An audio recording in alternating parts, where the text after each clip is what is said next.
Hello बच्चों, how are you all? I hope you all are doing great. तो बच्चों, last session में हमने पढ़ा था कि ऑल्टरनेट इंटीरियर एंगल की प्रॉपर्टी क्या है। तो कोई बता सकता है? कमेंट करके मुझे ज़रूर बताइए कि ऑल्टरनेट इंटीरियर एंगल की जो प्रॉपर्टी हमने पढ़ी थी, और मैंने आपको एक ट्रिक भी सिखाई थी कि आपको ऑल्टरनेट इंटीरियर एंगल अगर सम में आता है तो उसे कैसे रिकॉग्नाइज करना है। ठीक है, तो आज अगर हम देखते हैं नेक्स्ट वाला angle, that is corresponding angle, और उसकी प्रॉपर्टी क्या है वो पढ़ेंगे। तो आप इसकी ठीक तरह से प्रैक्टिस कीजिए तीनों एंगल्स की प्रॉपर्टीज़ की, तो आपको न्यूमेरिकल सॉल्व करने में कोई भी दिक्कत नहीं आएगी। तो ये है दो पैरेलल लाइन जो मैंने ऑलरेडी बना के रखी है। This is our transversal T.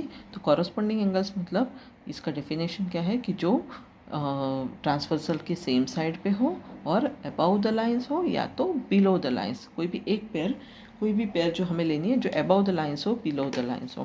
तो इस तरह से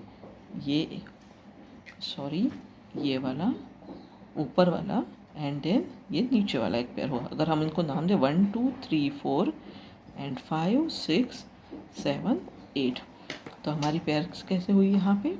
तो एंगल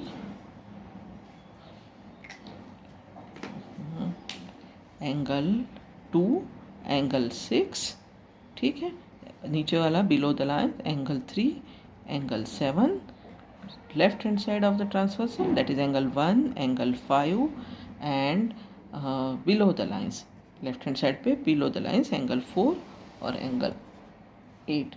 ठीक है, तो ये हमारी कॉरस्पॉन्डिंग एंगल्स की पेयर्स हो गई सब। अभी इसकी क्या प्रॉपर्टी है? तो if transversal intersect two parallel lines then angles in any pair of corresponding angles are always equal।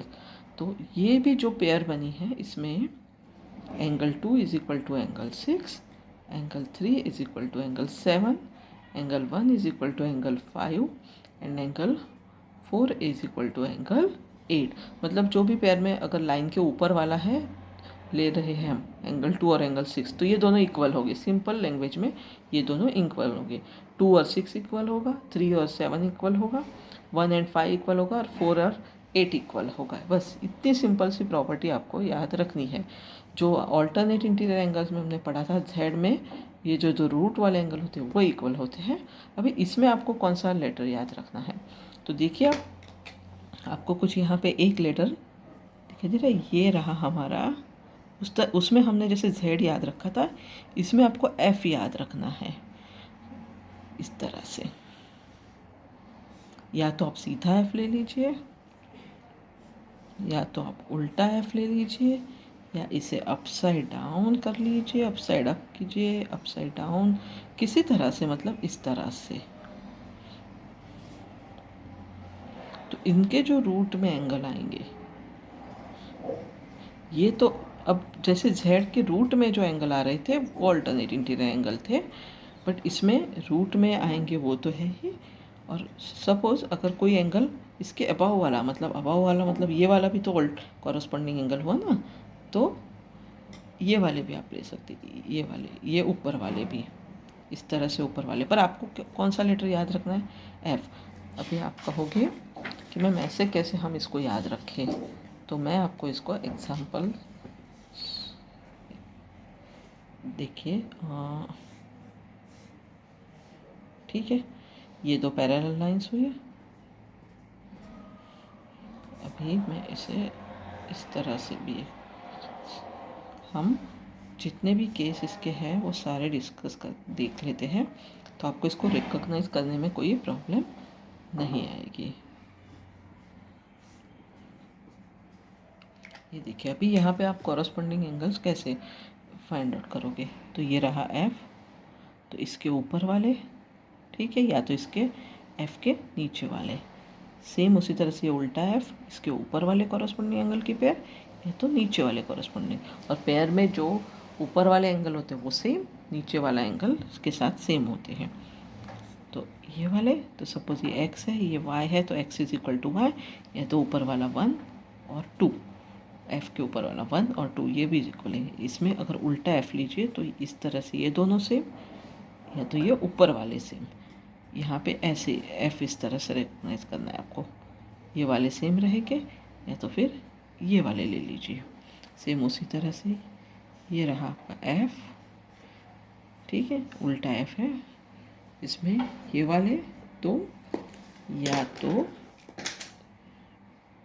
ये वाले, तो इस तरह से आपको कोई भी सम आए तो उसमें ये रिकॉग्नाइज करना है कि कोई भी सम में आपको दो पैरेलल लाइंस और ट्रांसवर्सल दी होगी, उसमें से आपको एफ कहाँ, एफ जैसा शेप अगर कहीं पे भी आपको मिल रहा है तो उस पर थोड़ा सा आपको ध्यान से एनालाइज करना है और देखना है। तो एक एंगल का अगर मेजर दिया हो तो ऑब्वियसली आप उसके कॉरस्पॉन्ड जो सेकंड वाला एंगल है वो सेम ही होगा। वो प्रॉपर्टी ही है कि कॉरस्पॉन्डिंग एंगल में एंगल्स पेयर में सेम होते हैं, तो आप उससे एंगल फाइंड कर सकते हैं। ठीक है बच्चों, तो आज का ये प्रॉपर्टी आपको अच्छी तरह से समझ में आया। इसकी ठीक तरह से आप प्रैक्टिस करना। Alternate interior angles and corresponding angles. Alternate interior angles में आपको z याद रखना है, ठीक है, this two angles are equal,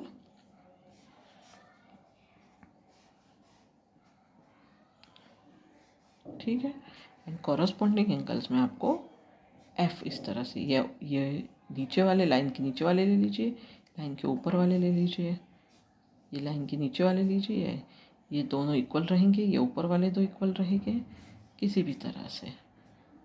ठीक है, तो चलिए आज का सेशन यही ख़त्म करते हैं। अभी लास्ट वाली जो प्रॉपर्टी है वो हम नेक्स्ट सेशन में डिस्कस करेंगे, वो है को इंटीरियर एंगल्स वाली प्रॉपर्टी। ठीक है, तो इसकी ठीक तरह से प्रैक्टिस कीजिए, और अगर वीडियो आपको ठीक लग रहा है, अच्छा लग रहा है, तो अपने फ्रेंड्स के साथ शेयर कीजिए, लाइक कीजिए, और हमारे चैनल को सब्सक्राइब करना बिल्कुल ना भूलें, ताकि हम इस तरह से नए नए वीडियो, नया नया कंटेंट आपके लिए लाते रहेंगे। तब तक के लिए keep practicing and good bye.